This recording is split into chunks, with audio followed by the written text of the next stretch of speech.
Hi, Julia. Today we're going to be talking about the Pythagorean theorem. And from the previous video I sent you, talks about the history and how we got the Pythagorean theorem. So for this video, I know with the first page you sent me, they have this example of how it came to be. This is one example, but the one that I sent you has more of a detail, and the teacher gives a hands-on lesson on how it came to be. So just like in the video, he mentions how the triangle has to be a right triangle, and that includes having one of the angles right angle, and that equals to 90 degrees. So just like they have here on the top, it has a right triangle. Okay, hopefully you can see this, but you can also follow along with me from your notes. So for the triangle, you have letters A, B, and C. So letter A is going to always be your shortest side. So A equals shortest side. And I will rewrite this on another piece of paper. The next one is letter B, which is going to be the second longest side.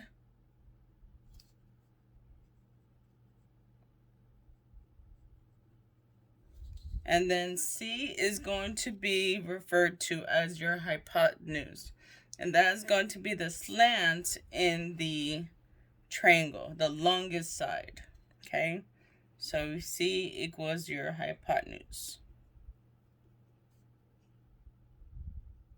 Okay? And I know that's blurry, but I will rewrite that.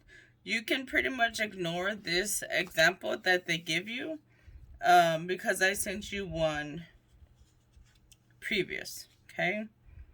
For the let's try it on the bottom, it says a right triangle has side lengths 15 centimeters, 25 centimeters, and 20 centimeters.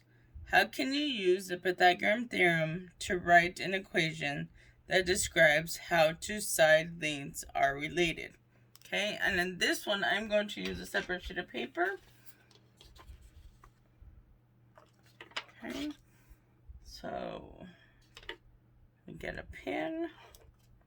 I'm going to use purple. Hopefully you can see it. So they said they have lengths 15 centimeters, 25 centimeters, and 20 centimeters. Okay, now let's draw our triangle. Now you can draw it either way as long as you have your 90-degree angle. Okay, I'm going to draw it like that. It's not perfect, but here's our 90-degree angle. Okay, 90 degree. Okay, so based on what we know that the shortest side is going to be your A, the next bigger side is going to be B, and C is going to be your hypotenuse. So I'm going to highlight. So this side right here is your A.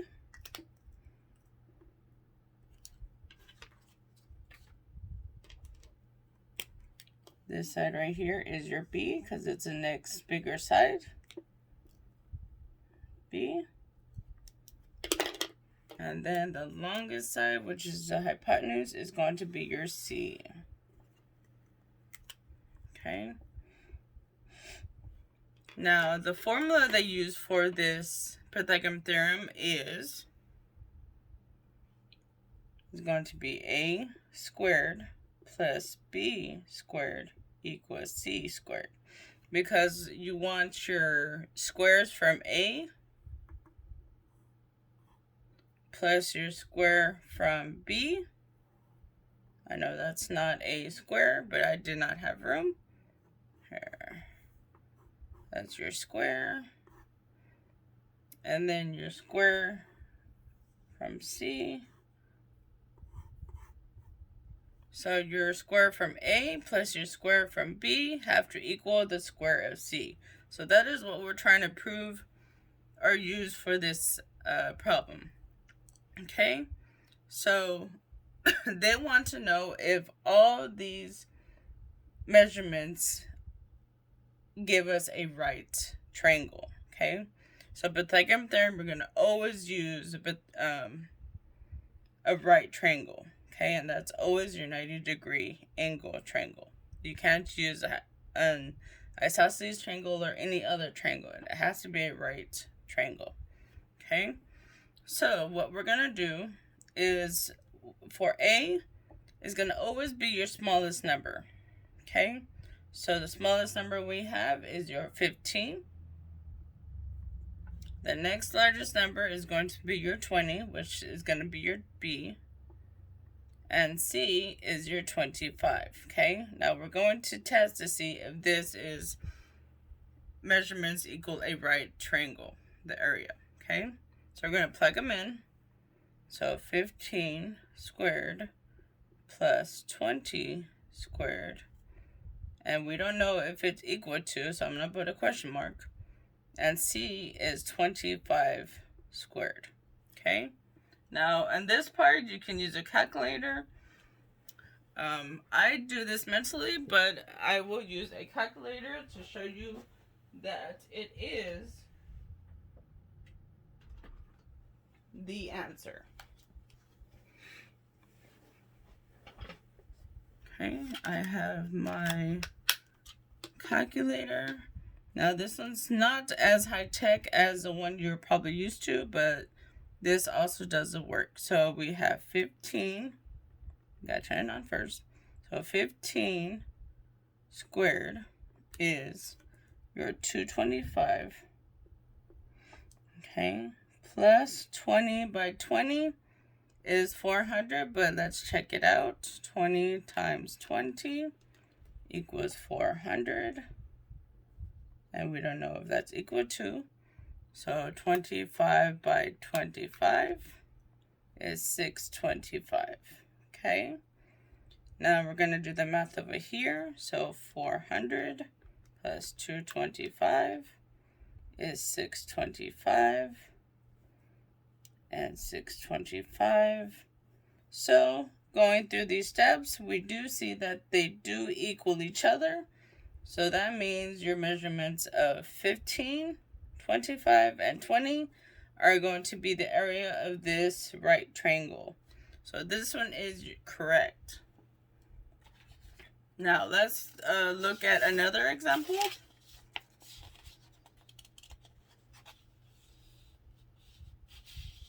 Okay. So that's one problem, and this is going to be on page 282.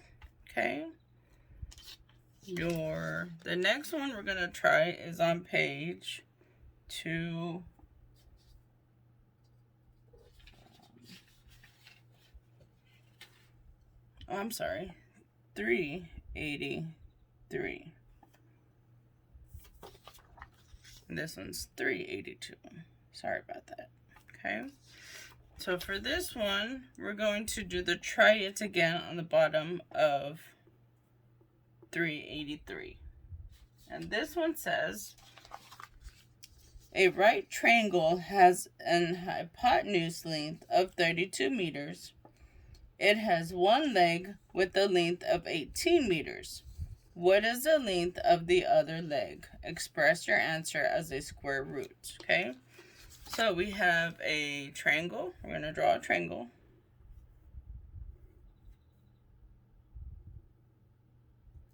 Now, it's not going to always be perfect. Okay, so we know right here is going to be our right angle, I'm sorry.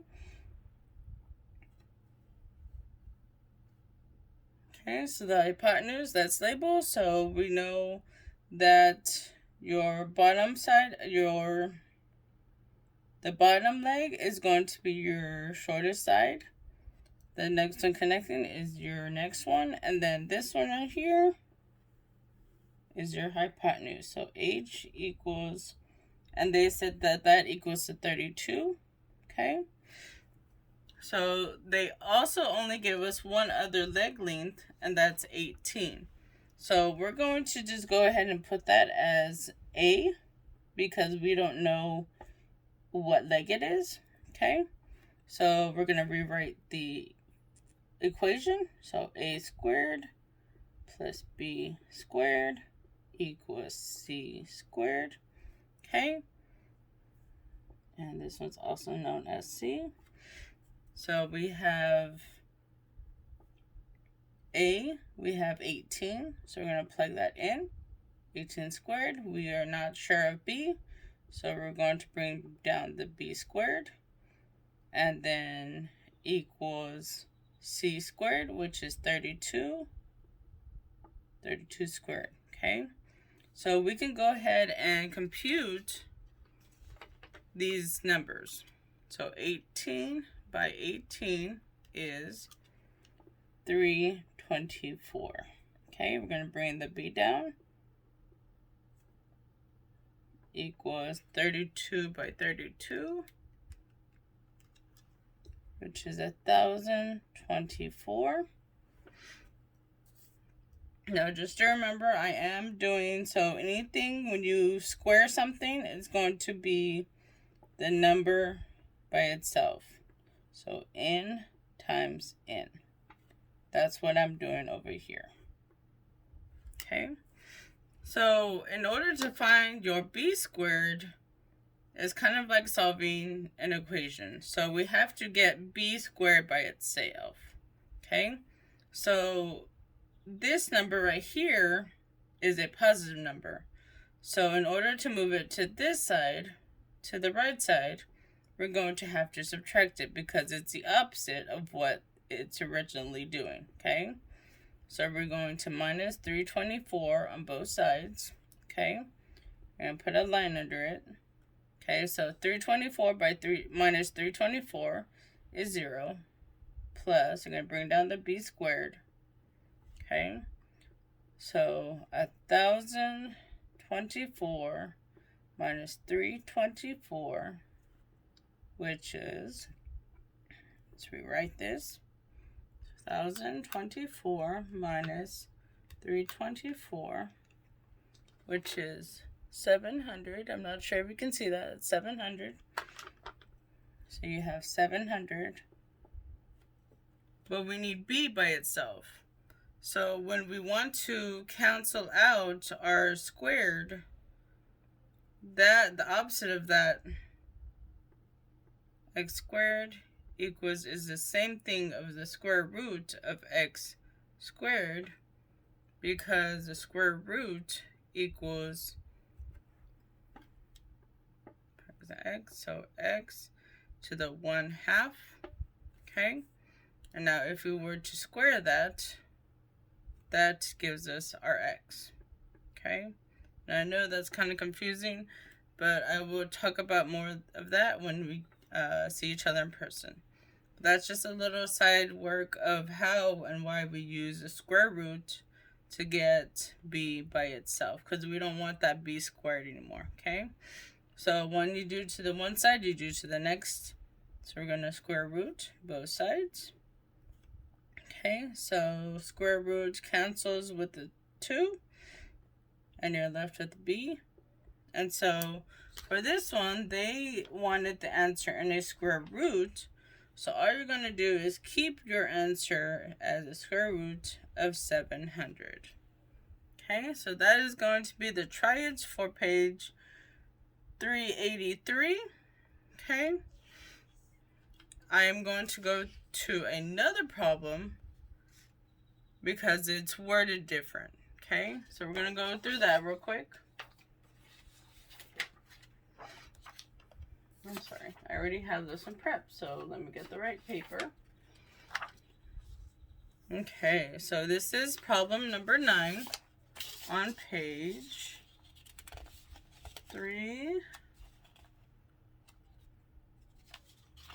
I'm sorry, 385. Okay, so if you want to go to page the 385 that you sent me, okay, so it says, what is the length of the hypotenuse of the triangle when x equals 15? Okay, so for this one, I created a triangle, right triangle. I labeled my right angle, and I did exactly what they gave in the problem. Okay, so for this one, your A is always going to be your shorter side, shortest side, which is going to be your 4x. Okay. And I highlighted those the same so you can know which one I'm talking about. So this is your A. Your next side is going to be your B. So that's going to be the other leg. So next, bigger side. Okay. So let me hide that like this one. And it's that one. Okay. And they want us to find C, your hypotenuse, which is your diagonal.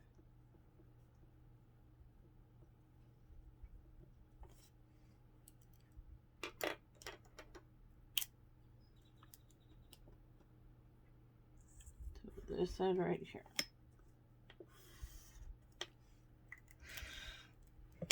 Okay, so this is your C, and this is your B. Okay, so now they're saying, what would be our hypotenuse if x was 15? So we're going to have to do some pre-work before we can figure out C, your hypotenuse. Okay, so you have A equals 4x, B equals 4x plus 4, and C is unknown. Okay?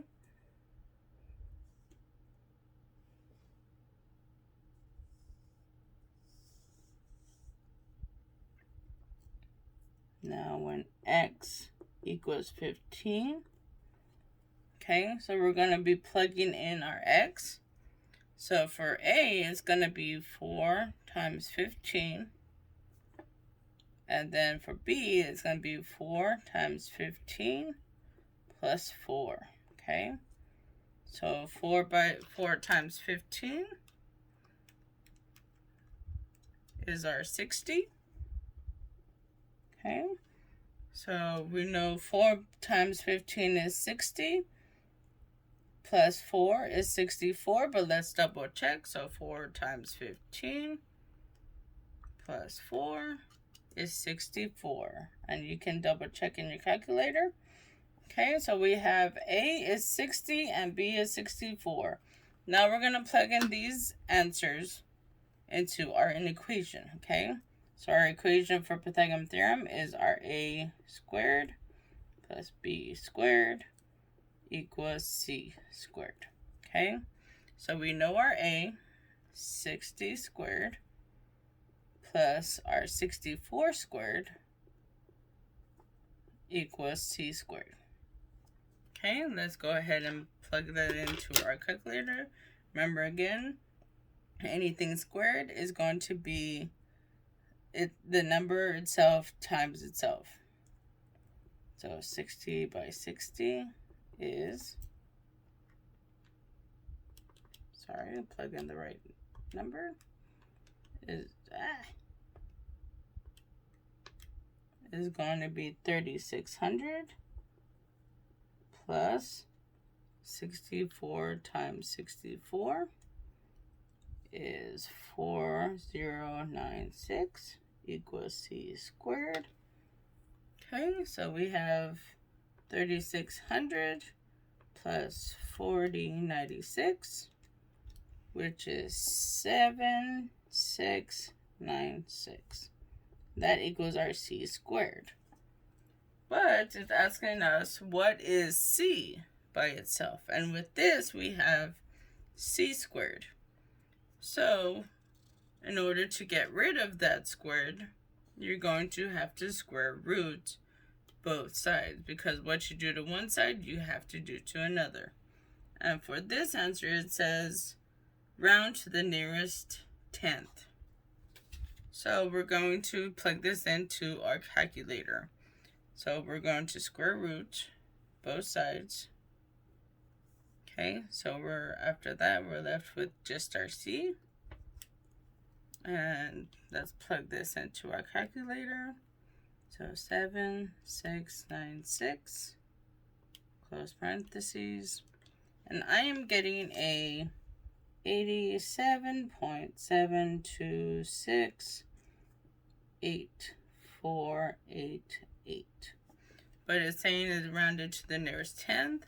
Nearest tenth is going to be one number after the decimal. So for this one, it's going to be c equals to 87.7, because 2 is less than 5. So we're going to do 87.7. So 87.7 is going to be our hypotenuse length for that one. I hope that helps. You can always contact me if you have any other questions on any of the other problems, and I will be sending you a answer sheet to all of the problems after this video. Thank you.